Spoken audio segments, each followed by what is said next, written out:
Bonjour à tous et bienvenue dans ce nouvel épisode dans lequel nous allons parler de l'entreprise Starbucks qui baisse en bourse depuis un certain temps. Premièrement, on va regarder ensemble les activités de l'entreprise, on verra aussi les raisons de la baisse que j'identifie, je vous montre enfin les chiffres de l'entreprise et je vous réponds à la question est-ce que l'action pourrait m'intéresser. Tout d'abord, l'entreprise a fortement corrigé en bourse depuis une semaine. Ici, vous avez le graphique avec chaque bougie qui correspond à une semaine et on constate qu'on est sur des niveaux qu'on a pu avoir en 2020 et en 2022. Donc l'entreprise a clairement corrigé. Et la question que j'aimerais me poser dans cette vidéo, c'est est-ce que c'est pour des bonnes raisons et est-ce qu'il n'y aurait pas une opportunité? Sachant que c'est aussi une vidéo qui m'a été demandée par plusieurs parmi vous dans la communauté et c'est pour ça que je la fais. Précise aussi dès maintenant que c'est une entreprise que je connais très peu, au-delà du fait qu'évidemment je connais leurs produits puisqu'ils s'adressent aux consommateurs, ils vendent du café, mais je rentre dans cette vidéo avec assez peu d'avis. J'avais regardé l'entreprise il y a de nombreuses années, mais actuellement j'ai très peu d'infos dessus et donc cette vidéo me permet aussi de découvrir un petit peu le business avec vous. Donc c'est une entreprise qui a été fondée en 1971. Ils sont le premier torréfacteur, distribueur et détaillant de café au monde. Et quand on dit café, ils incluent aussi tous les produits à base de café. Ils sont présents dans 86 marchés et ils vendent également d'autres produits, thé, alimentation, etc. à travers leurs canaux de distribution et dans des magasins agréés. Leur siège social est à Seattle et ils sont cotés au Nasdaq avec le ticker SBUX. Ils ont plus de 33 000 magasins dans le monde et plus de 300 000 employés. Donc c'est clairement une entreprise qui emploie beaucoup de personnes. D'un point de vue de la capitalisation boursière, il pèse en ce moment un petit peu plus de 84 milliards de dollars pour un chiffre d'affaires sur l'année 2023 qui pour eux finit d'ailleurs au 1er octobre de presque 36 milliards de dollars. Donc ça ferait un prix par rapport au chiffre d'affaires à un petit peu plus de 2. C'est une entreprise qui a une marge brute qui se balade autour des 27% sur l'année 2023 et on verra qu'ils ont des marges assez stables, c'est un point positif, on en parlera plus tard. Ils ont une marge nette qui était sur l'année 2023 un petit peu plus de 11%. On va commencer par les raisons que j'identifie pour la baisse. Je tiens d'ores et déjà à le dire, je ne donne aucun conseil et je réagis à chaud sur l'entreprise. S'il y a des fins connaisseurs de l'action, n'hésitez pas à en parler en commentaire, comme ça tout le monde en profitera. Et je tiens aussi à dire que je vais commencer la vidéo par les chiffres qui sont clairement en demi-teinte. C'est pas pour rien qu'elle a corrigé en bourse. Et même si l'entreprise semble traverser une période qui est difficile, je tiens déjà à le dire pour ceux qui n'iraient pas jusqu'au bout de la vidéo, il n'y a pas que du négatif. On le verra dans la deuxième partie. C'est une entreprise qui est toujours plutôt solide, même s'il y a des difficultés, et elle a une valorisation qui est actuellement historiquement basse. Et c'est peut-être pour ça que certaines personnes parmi vous m'en ont parlé. Ça, on le verra un petit peu plus tard quand on fera la valorisation. Au niveau des résultats du deuxième trimestre 2024, qui est pour nous le premier trimestre 2024, il reporte en décalé de un trimestre. Les ventes, donc le chiffre d'affaires, ont baissé de 3% aux États-Unis avec une baisse de 7% des transactions, mais vu qu'ils ont augmenté le prix moyen par client de 4%, ça fait moins 3% sur le chiffre d'affaires. Au niveau de l'international, on est à 6% de baisse avec notamment une baisse des ventes de 11% en Chine. Et sur ces 11%, on a 8% de baisse sur le ticket moyen, donc ce que dépense en moyenne un client, et 4% sur les transactions au global. Ça, je vous en parle, c'est parce que déjà, il y a plusieurs vidéos auparavant dans lesquelles j'ai précisé qu'en ce moment, le consommateur en Asie et surtout en Chine souffre énormément. Et je me rappelle quand j'étais expatrié en Chine, Starbucks est très gros là-bas. Ils ont des magasins non seulement dans les grandes villes comme Shanghai, Beijing, Shenzhen, Guangzhou, etc., mais aussi dans beaucoup de moyennes et petites villes. Ils sont vraiment extrêmement présents sur le territoire. Et clairement, vu que le consommateur souffre là-bas, je ne suis pas du tout étonné que l'entreprise souffre aussi. Ils ont donc le chiffre d'affaires au global qui est en train de baisser sur 12 mois glissants et les marges opérationnelles sont aussi en train de baisser de 2,4%, soit 240 points de base. Ici, je vous ai mis à droite les prévisions qu'ils ont pour 2024, sachant qu'on en parlera un petit peu plus tard, ils avaient fait des prévisions pour toute l'année et ils sont pour l'instant très largement en dessous de ces prévisions et je pense que c'est aussi pour ça qu'ils se font punir en bourse et ils ont revu à la baisse fortement leurs prévisions. Ça, on le verra un petit peu plus tard, je suis allé chercher les prévisions qu'ils avaient fait au trimestre d'avant et je vous les ai écrites. Donc on voit que maintenant ils prévoient une petite croissance, voire même pas de croissance au global, et si on va en Chine, ils prévoient même une baisse clairement du chiffre d'affaires. Et au niveau des bénéfices, comme sur le chiffre d'affaires, ils pensent avoir soit pas de croissance, donc être à plat, soit une petite croissance. Si on continue avant d'aller voir tous les chiffres de l'entreprise et la valorisation juste après, on voit qu'ils continuent à augmenter le nombre de magasins qu'ils ont en Amérique du Nord et à l'international. On voit que le chiffre d'affaires, lui, il a clairement stagné sur un an aux États-Unis et il a même baissé à l'international. Donc ils augmentent leur nombre de magasins, mais le chiffre d'affaires ne suit pas pour l'instant. temps. C'est certainement lié au fait que le consommateur souffre, mais forcément le marché se pose des questions parce que est-ce qu'il n'y aurait pas un petit peu plus que juste le consommateur qui souffre? Et si vous regardez au niveau des marges opérationnelles, on est en baisse, et au niveau du bénéfice opérationnel aussi. Donc au niveau des questions que pourrait se poser le marché et des peurs que pourrait avoir un investisseur, on constate une baisse des marges. Maintenant, est-ce que ça vient du fait que tout le consommateur souffre, qu'on a de l'inflation, ou alors est-ce qu'on a une difficulté au niveau de la capacité à fixer les prix? Parce qu'on sait qu'ils font quand même des produits assez haut de gamme, et actuellement, il y a clairement de la concurrence. Aussi bien en Asie, je me rappelle très bien qu'il y avait de la concurrence et ça a continué à se développer, en tout cas la dernière fois que j'y suis allé. Et aux États-Unis, où je suis allé aussi récemment, clairement, il y a de plus en plus de concurrence. Si on voulait pousser l'analyse plus loin, il faudrait à mon avis aller voir les résultats publiés par ces autres entreprises. Est-ce qu'eux, ils ont encore une croissance sur le chiffre d'affaires malgré le fait qu'on ait eu de l'inflation et que le consommateur souffre ou pas? C'est quelque chose qui pourrait être intéressant à faire si vous poussez votre analyse. Maintenant, ce qu'on pourrait aussi se dire, c'est est-ce qu'il ne s'agit pas simplement d'une peur sur le court terme et donc est-ce qu'il n'y aurait pas une opportunité? On va continuer sur les chiffres de l'entreprise. Alors, je voulais vous montrer tout ce qui est bilan comptable et cash flow statement, donc les flux de trésorerie. Si vous regardez au niveau des actifs et des passifs, on a en cash un petit peu plus de 2,7 milliards et on va regarder après qu'ils sont en train de le baisser pour justement payer de la dette, du dividende, etc. Et au niveau des passifs, on en a. Donc quand je regarde, je vois pas quelque chose qui me fait extrêmement peur. Cependant, c'est pas non plus magnifique. On voit qu'en cash, on est à 2,7 milliards. On voit qu'ils ont assez de cash pour payer la dette sur le court terme. Ils ont pas mal de dettes sur le long terme et donc voilà, c'est pas non plus affolant mais c'est pas non plus magnifique.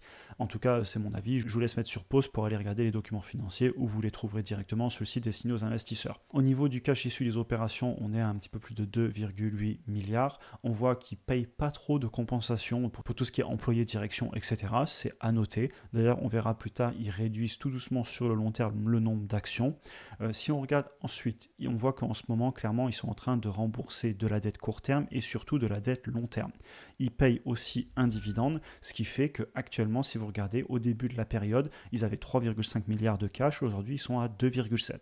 Donc ils sont en train de réduire le cash qu'ils ont pour clairement rembourser de la dette et payer du dividende. Et si on regarde, ils ont toujours un flux de trésorerie disponible, donc une capacité d'autofinancement qui est positive, puisque vous prenez les investissements, donc les CAPEX, que vous retranchez au cash issu des opérations, et on voit qu'on est toujours en positif. Donc clairement, qu'est-ce qu'ils font actuellement? Ils sont en train de taper dans le cash en plus du cash qui génère des opérations, donc le flux de trésorerie disponible, pour rembourser de la dette et rendre leur situation plus saine. Évidemment, tant que le flux de trésorerie disponible reste positif et qu'on ne passe pas en négatif en cash et qu'on en a toujours assez pour payer la dette, c'est une bonne nouvelle.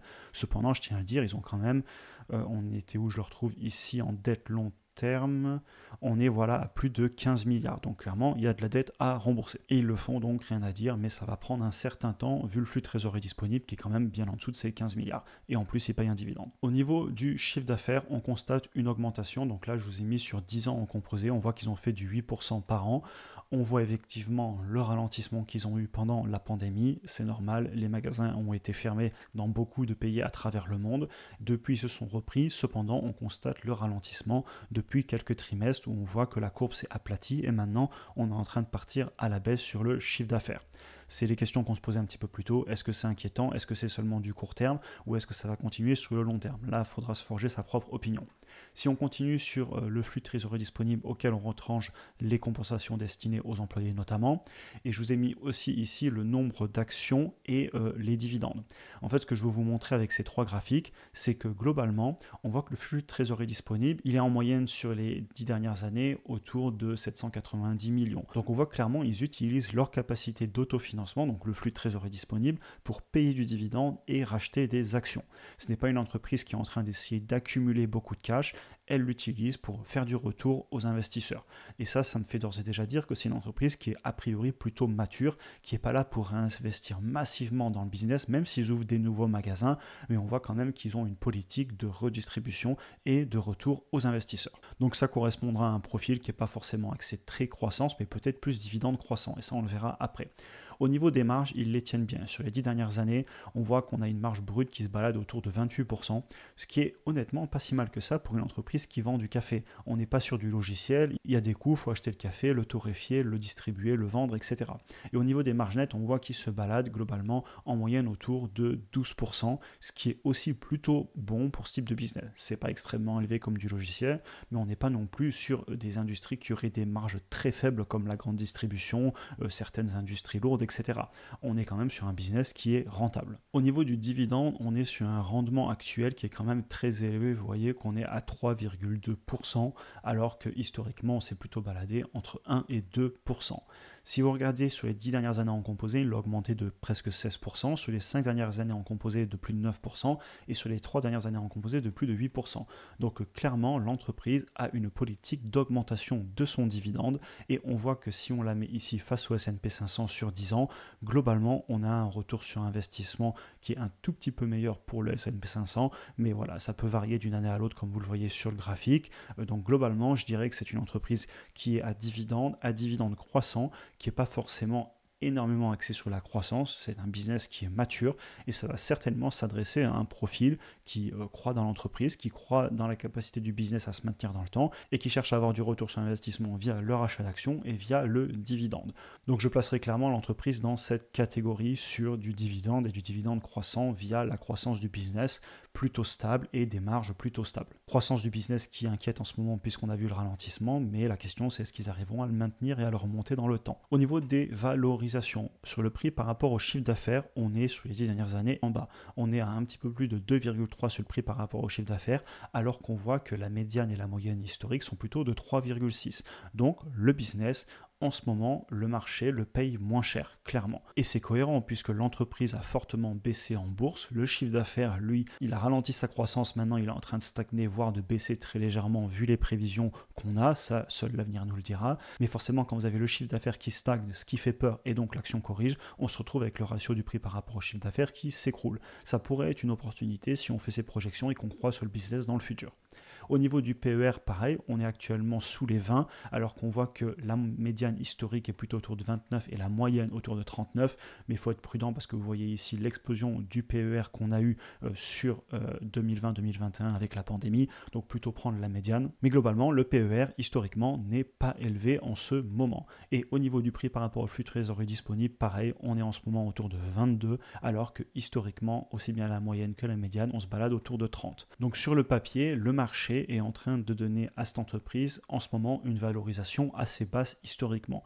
Évidemment, pour moi, ça ne suffit pas à savoir s'il faut acheter l'entreprise. J'aime l'idée de projeter dans le futur ce que fera le business selon notre opinion, aussi bien en chiffre d'affaires et avec les marges retrouvées, les flux de trésorerie qu'on pourrait avoir dans le futur, les réactualiser dans le présent. Et on peut faire aussi pareil sur les bénéfices, ce qui nous permet de savoir le prix à payer aujourd'hui par rapport au retour sur investissement que l'on souhaite faire. Mais il n'empêche que c'est des très bons indicateurs que de voir qu'actuellement, les ratios de prix sont assez bas par rapport à la valorisation que veut bien donner le marché à l'entreprise. Maintenant, au niveau de la direction, de la conférence qui a lieu, etc. À savoir que sur tout 2024, ils avaient il y a quelques mois prévu un chiffre d'affaires qui serait en augmentation de 7 à 10%, et maintenant ils annoncent qu'on serait plutôt soit sans croissance, soit avec une croissance très faible. Sur les bénéfices, ou alors dans ce cas-là le bénéfice par action, ils avaient prévu plus 15 à plus 20% sur 2024, et aujourd'hui ils sont en train d'annoncer une croissance à un chiffre. Donc encore une fois, ils ont clairement revu leurs prévisions à la baisse, et je pense que c'est en grande partie pour ça que l'action a été punie, parce que la direction a été trop optimiste. Et pendant les questions, clairement, j'ai trouvé que la direction est restée vague dans ses réponses. Ils se disent confiants, mais voilà, quand vous l'écoutez, et ça, c'est vraiment qu'un avis, qu'un ressenti, je vous invite à aller écouter la conférence. Cette confiance qu'ils annoncent, eh bien, je ne la ressens pas tant que ça. Donc au final, le business souffre clairement, et je pense qu'il y a des bonnes raisons. Je ne suis pas étonné que l'action corrige en bourse, et on verra si ça continue ou s'ils arrivent à remonter la pente. Ils ont raté leurs prévisions une première fois. Il faut voir si maintenant ils arrivent à rectifier la direction et à ce que le business se reprenne. Seul l'avenir nous le dira, il va falloir se forger ses propres opinions. Maintenant, est-ce que l'action m'intéresse? Déjà, je tiens à le dire, c'est plutôt une belle entreprise. C'est pas forcément quelque chose qui va intéresser mon type de profil. Je ne cherche pas spécialement à avoir des entreprises matures avec du rendement et de la distribution de dividendes ou du rachat d'actions. Par contre, clairement, si c'est plus votre profil, pourquoi pas continuer l'analyse? Parce que clairement, vu la baisse de l'action, vu la baisse des valorisations qui sont historiquement basses, si on arrive à se forger sa propre opinion de par son analyse que le business va remonter la pente, remonter les croissances au niveau du chiffre d'affaires, salaires, maintenir les marges, etc., il y a peut-être quelque chose à faire. Et pour vous donner quelques pistes dans votre analyse, voici des questions que j'aime me poser. Déjà, est-ce que je crois dans la reprise du business? La croissance qui a l'air d'être à plat en ce moment, est-ce qu'elle va repartir à la hausse? Est-ce qu'on va réussir à maintenir les marges? Est-ce qu'on a bien une protection au niveau de la marque? Est-ce que la concurrence n'est pas trop dure? Est-ce que Starbucks est toujours un produit premium et est-ce qu'on pense qu'ils vont réussir à maintenir cette image de marque? Est-ce que l'entreprise correspond à mon profil? Et évidemment, est-ce que j'ai fait mon analyse complète moi-même pour pouvoir savoir où je vais et si je fais une erreur, apprendre. On en a fini pour aujourd'hui, j'espère que la vidéo vous a intéressé. N'hésitez pas d'ailleurs à en parler en commentaire, ce que vous pensez de l'entreprise, est-ce que vous l'achetez, est-ce que j'ai raté des choses si vous êtes un spécialiste de l'action, sachant que moi je la prenais vraiment à chaud et je l'ai découverte en préparant cette vidéo. Aussi, si vous souhaitez aller plus loin, vous avez des liens en description avec pas mal de contenu gratuit sur l'investissement en bourse sur le long terme. Vous pouvez aussi cliquer ici pour regarder une autre vidéo. Si vous avez apprécié cet épisode comme d'habitude, n'hésitez pas à vous abonner, liker, partager. Passez aussi sur Instagram si c'est une plateforme que vous utilisez. Je vous souhaite une excellente journée et à très bientôt pour une prochaine vidéo.